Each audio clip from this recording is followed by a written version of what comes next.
पाकिस्तान की खारजा पॉलिसी को बैरूनी इशारों का मोहताज बना दिया गया है। आज जो अमेरिका कहता है वही हम करते हैं, जैसा हुक्म आता है वैसा ही हम करते हैं। आज आप पाकिस्तान में अपनी मर्जी से इसराइल के खिलाफ एहतजाज नहीं कर सकते। आज आप पाकिस्तान में फलस्तीनियों के हक में आप एहतजाज नहीं कर सकते, आवाज नहीं उठा सकते।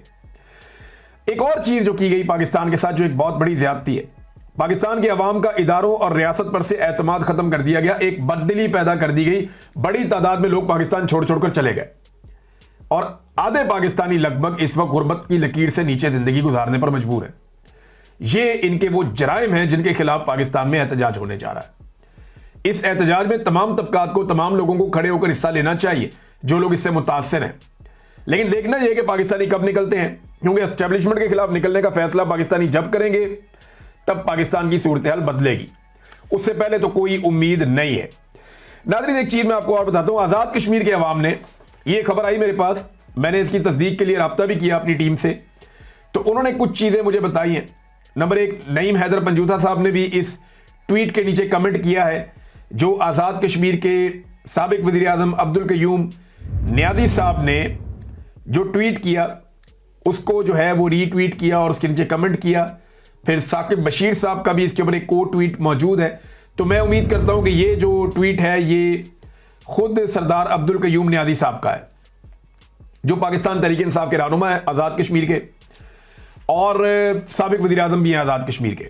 उन्होंने कहा, जी अल्हम्दुलिल्लाह मैं रिहा हो चुका हूं। अवामी ताकत और सोशल मीडिया के दबाव पर यह अनवर सरकार और इनके सहूलतकारों ने घुटने टेक दिए। कल इमरान खान की रिहाई के लिए रैली की क़यादत करूंगा। पार्टी क़यादत, PTI, Azad Jammu and Kashmir, social media team, मरकजी सोशल मीडिया टीम और तमाम वॉलंटियर्स और सहाफ़ी हजरात का दिल से शुक्रगुजार हूं।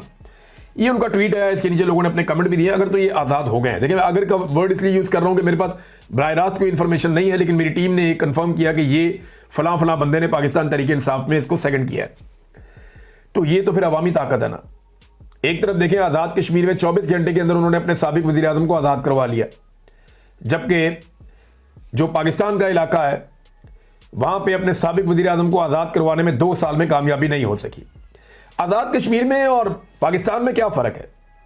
आज़ाद कश्मीर के लोगों में इत्तफाक है, वो हार नहीं मानते, वो पीछे नहीं हटते, वो अपना मुतालबा पूरा करवाना जानते हैं और वो डंडे के बलबूते पे, गले पे अंगूठा रखकर या गर्दन पे गोडा रखकर वो अपना मुतालबा पूरा करवा लेते हैं। चाहे सामने उनके फौज आ जाए, चाहे सामने उनके पुलिस आ जाए, वो हार नहीं मानते। लेकिन पाकिस्तानी जो है वो अगर निकलते हैं तो थोड़ी तादाद में निकलते हैं और जब खड़े होते हैं तो बाद लीडर उनके साथ खड़े नहीं होते, और जब वो बहुत बड़ी तादाद में निकलते हैं तो फिर लीडरशिप कोशिश करती है कि सारे पहुंच ही ना पाए। ये भी हमने होते हुए देखा बार बार। लेकिन जिस दिन अवाम ने फैसला किया, वो उनको लीडरों की फिक्र नहीं होती आज़ाद कश्मीर में। वो नौजवान निकल आते हैं, निकल के अपना हक ले लेते हैं। उन्हें इस बात की कोई फिक्र नहीं होती कि लीडर किधर गया और लीडर क्यों नहीं आ रहा, फलां लीड क्यों नहीं कर रहा। वो सारे इकट्ठे हो जाते हैं। इवन लीडरों को यरगमाल बना लेते हैं कि बैठो इधर हमारे साथ। देखें ना, अब आज़ाद कश्मीर ये साथ ही है, ये पाकिस्तान है। वहां जो बिजली का यूनिट है वो कई गुना कम कीमत पे मिलती है उनको बिजली। कोई कह रहा था चंद रुपए का यूनिट है आज़ाद कश्मीर में बिजली का, पाकिस्तान में जो है वो 50 रुपए 60 रुपए तक यूनिट जाता है बिजली का। कितना फर्क है। इसी तरह आज़ाद कश्मीर में आटा सस्ता है, पाकिस्तान में आटा बहुत महंगा है। तो ये क्यों है? यहां 25 करोड़ लोग रहते हैं, वहां तो उतने लोग भी नहीं रहते। उनमें इत्तफाक है, इत्तेहाद है, वो इकट्ठे होते हैं अपने मफाद के लिए, फिर अपना फायदा निकालते हैं, हुकूमत के गले पर अंगूठा रखते हैं, और उन्होंने वो बार बार करके दिखाया है। पाकिस्तान में लोग ये कर नहीं पाए। लेकिन मैं मायूस बिल्कुल नहीं हूं पाकिस्तानियों से। जबरदस्त कौम है, जबरदस्त लोग हैं। एक दिन आएंगे, हम देखेंगे, एक दिन आएगा हम देखेंगे कि अपना हक वापस लेंगे। नाज़रीन, जावेद हाशमी साहब ने बताया कि उनके घर के ऊपर भी हमला हो गया। पुलिस अंदर घुस गई, दरवाजे तोड़ के आ जाती है। फिर एक कमरे में खवातीन थी, वहां उनकी बेहरमती की, उनके साथ बदतमीजी की। तो जावेद हाशमी साहब जैसे सीनियर सियासतदान की फैमिली के साथ भी बदतमीजी हो रही है। पाकिस्तान तहरीक इंसाफ के तकरीबन सारे लोग बता रहे हैं कि उनके घरों में छापे पड़ रहे हैं।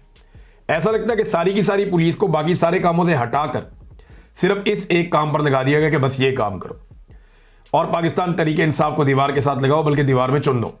ये काम वो कर रहे हैं। अब गुजरावाला से मैं एक वीडियो देख रहा था कि पुलिस वाले खड़े और हथौड़े मार रहे हैं एक घर के बाहर लगे हुए ताले पे, और हथौड़े मार मार के दरवाजा तोड़ने की कोशिश कर रहे हैं कि दरवाजा टूटे और अंदर घुस के गुजरांवाला का मकामी रहनुमा से गिरफ्तार कर लें। ये पुलिस की हालत हो गई है। और आईजी कहते हैं इनकी इज्जत करो। भाई कैसे इज्जत करें? वो लोगों की चादर और चारदीवारी का तकद्दुस पामाल कर रहे हैं सिर्फ सियासत के चक्कर में कि कोई सियासी रैली ना निकल सके। जो आइन जिसकी इजाजत देता है, कानून जिसकी इजाजत देता है, वो काम रोकने के लिए वो हथौड़े लेकर पुलिस पहुंच गई है। रातों को लोगों के घरों में सीढ़ियां लगा के ये घुस जाते हैं। तो ऐसे लोग इनकी इज्जत कैसे करें? देखिए आईजी साहब कह रहे हैं कि लोग गाली देते हैं, तो शुक्र करें लोग गाली देते हैं, गले नहीं पड़ते। खुदा ना खास्ता वो हालात आ गए तो आपको आईजी साहब अब मुसीबत पड़ जाएगी आपके लिए, और मुसीबत बनने वाली है आपके लिए जो आप लोग कर रहे हैं। ये लोग अपने दिल की भड़ास निकाल, जो कुछ नहीं कर सकता वो मुंह से बुरा कहता है, गाली देता है। जो और कुछ नहीं कर सकता वो जहां के बददुआ देता है। और आपने कहा था कि आपको नींद नहीं आती, आईजी साहब को नींद नहीं आती, ये किसी भी जालिम को नींद नहीं आती। एंड ऑफ द डे बहुत सारी चीजें आपके सामने आती हैं। अच्छा नाज़रीन, पाकिस्तान में ना एक अजीबोगरीब चीज चल रही है। जो फौजी रिटायर होता है ना, उसकी पहले से नौकरी पक्की कर दी जाती है। सीनियर ऑफिसर जो भी रिटायर होता है, यहां पे एक lieutenant general retire Mohammad Saeed, इन्हें चेयरमैन वापडा तैनात कर दिया गया। काबीना ने इसकी मंजूरी दे दी है, वजीर आजम ने इसकी मंजूरी दे दी है और नोटिफिकेशन भी जारी हो गया। अब आप अंदाजा करें ये मुल्क किस तरफ चल रहा है। कोई सिविलियन सुपरमेसी का नाम ही नहीं। यानी इसका मतलब सारे सिविलियन कीड़े मकोड़े हैं, ब्यूरोक्रेट भी फारग हैं सारे। पाकिस्तान में कोई इतना पढ़ा लिखा ब्यूरोक्रेट नहीं था जो इस सिविलियन ओहदे के ऊपर बैठकर इस निज़ाम को चला सकता। एक रिटायर फौजी को लाकर यहां बिठाना जरूरी था। भाई काबिलियत क्या होती है? फौजी की काबिलियत लड़ाई में है, फौज में है, वो अपना वहां पे काम कर सकता है। हाउ इज इट पॉसिबल कि एक फौजी रिटायर हो गया, उसको लाकर अब इस महकमे में बिठाओ, ये वाला काम ये करके देगा? कैसे? बिजली बनानी है भाई वहां पे, वो वापडा का महकमा है। वापडा का चेयरमैन वो आदमी होगा जो एनर्जी को, इन चीजों को समझता होगा, जिसने जिंदगी इन चीजों में गुजारी होगी।